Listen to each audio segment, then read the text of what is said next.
आज मैं आपके सामने एक नई वीडियो के साथ हाजिर हुआ हूं।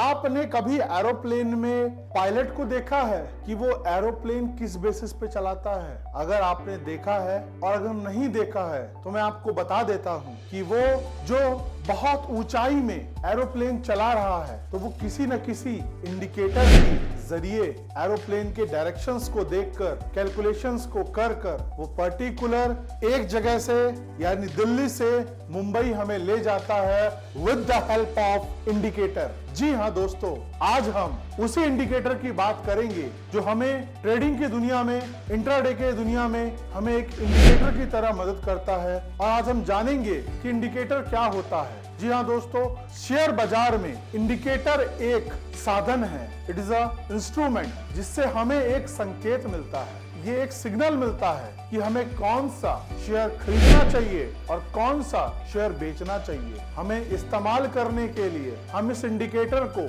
इस्तेमाल करते समय जिससे हमेशा शेयर की मूवमेंट का पता लगता है, पता चलता है कि शेयर अप ट्रेंड में जाएगा कि डाउन ट्रेंड में जाएगी। साथ में टेक्निकल एनालाइज में यह पहले सीखते हैं कि प्राइस एक्शन क्या होता है और प्राइस मूवमेंट कैसे होती है। कैंडलस्टिक की मदद से हम कैसे ट्रेड कर सकते हैं, हम चार्ट पैटर्न्स को देखकर कैसे एंट्री कर सकते हैं, कहां स्टॉप लॉस लगा सकते हैं, जैसा कि head and shoulder, double bottom, flat pattern आदि। हमने बहुत सारे क्या पढ़े थे, हमने बहुत सारे चार्ट पैटर्न आपको पढ़ा रखे हैं। अगर आपको देखने हैं तो प्लीज हमारे चैनल को सब्सक्राइब कीजिए। जी हाँ, अगर हमने ये सब चीजें देखा फिर उसके बाद हम आते हैं कि हम सीखते सीखते हमने सपोर्ट के बारे में सीखा, हमने रेजिस्टेंस के बारे में सीखा, हमने ट्रेंड लाइन के बारे में सीखा कि हम उसे कैसे इस्तेमाल करें। ठीक इसके बाद कुछ ट्रेडर को सपोर्ट और रेजिस्टेंस कहां पर,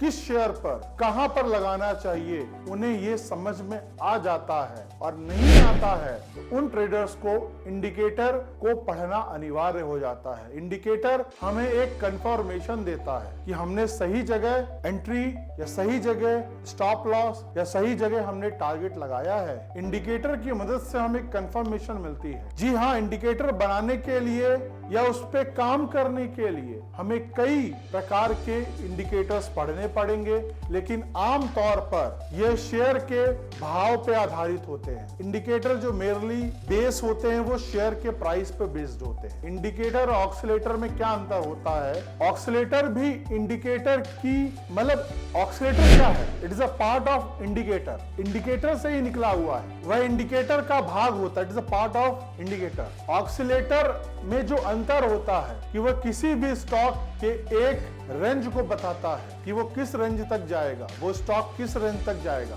वो स्टॉक ओवरबॉटेड है कि ओवर शोल्डर्ड है। हम बात करते हैं कि इंडिकेटर की, वो इंडिकेटर है RSI इंडिकेटर। जी हाँ, RSI क्या है? RSI हमारे एक प्रकार का ऑक्सीलेटर है। ये हमें बताता है कि शेयर की प्राइस की रेंज क्या है, इसके बीच में इसका अंतर क्या होता है, इंडिकेटर और ऑक्सीलेटर। लेकिन इनमें दो प्रकार के होते हैं, एक होता है लैगिंग इंडिकेटर और एक होता है लीडिंग इंडिकेटर। हम बात करें कि इंडिकेटर दो प्रकार के होता है, एक होता है लैगिंग इंडिकेटर और एक होता है लीडिंग इंडिकेटर। जो लैगिंग इंडिकेटर है, लीडिंग इंडिकेटर है, उसके बारे में हम जानते हैं। पहले हम जानते हैं कि लीडिंग इंडिकेटर क्या होता है। उसके नाम के अनुसार स्टॉक की प्राइस भविष्य में क्या होगी, क्या प्राइस में कोई बदलाव आएगा या लीडिंग करेगा। लीडिंग इंडिकेटर क्या होता है? लीडिंग इंडिकेटर हमें बताता है कि CCI, RSI ये हमारे क्या है, लीडिंग इंडिकेटर है। तो ये जो मैंने आपको इंडिकेटर बताया कि इंडिकेटर से हमें क्या पता चलता है, हमें प्राइस मूवमेंट की बात पता चलती है, हमें प्राइस एक्शन के बारे में पता चलता है। तो ये सब चीज हम बताते हैं कि जो लैगिंग इंडिकेटर है और जो लीडिंग इंडिकेटर है, दो प्रकार के मैंने आपको समझाया कि इसके प्रकार क्या होते हैं, मूविंग एवरेज क्या होता है, इंडिकेटर के फायदे क्या होते हैं, इंडिकेटर से हमें क्या पता चलता है। इंडिकेटर हमें बताता है कि शेयर किस दिशा में जा रहा है, जैसे कि अप ट्रेंड में जा रहा है कि डाउन ट्रेंड में जा रहा है कि साइडवेज जा रहा है। इंडिकेटर से हमें एक कंफर्मेशन मिलता है कि हमने सही जगह बाई लगाया है या सही जगह हमने सेल की एंट्री ली है। हमें इंडिकेटर बताता है मार्केट का जो शेयर है वो आगे की ओर जा रहा है। इंडिकेटर हमें बताता है कि शेयर आने वाले समय में उसकी प्राइस क्या होगी। यह जानकारी हमें मिलती है with the help of indicator. जी हाँ, इंडिकेटर के नुकसान क्या होते हैं? कुछ ट्रेडर प्राइस एक्शन को देखते हुए अच्छी ट्रेडिंग करते हैं, बट लेकिन कुछ लोग इंडिकेटर का इस्तेमाल करने से ठीक पहले उन्हें पता नहीं लगाते हैं कि उनकी वॉल्यूम क्या है, क्योंकि इंडिकेटर के बेसिस पे हम डिसाइडेड नहीं कर सकते। साथ में हमें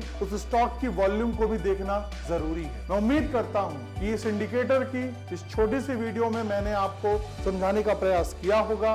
मैं उम्मीद करता हूं कि आपको ये वीडियो पसंद आया होगा। अगर आपको पसंद आया है तो प्लीज हमारे चैनल को शेयर कीजिए, लाइक कीजिए और सब्सक्राइब कीजिए। जय हिंद।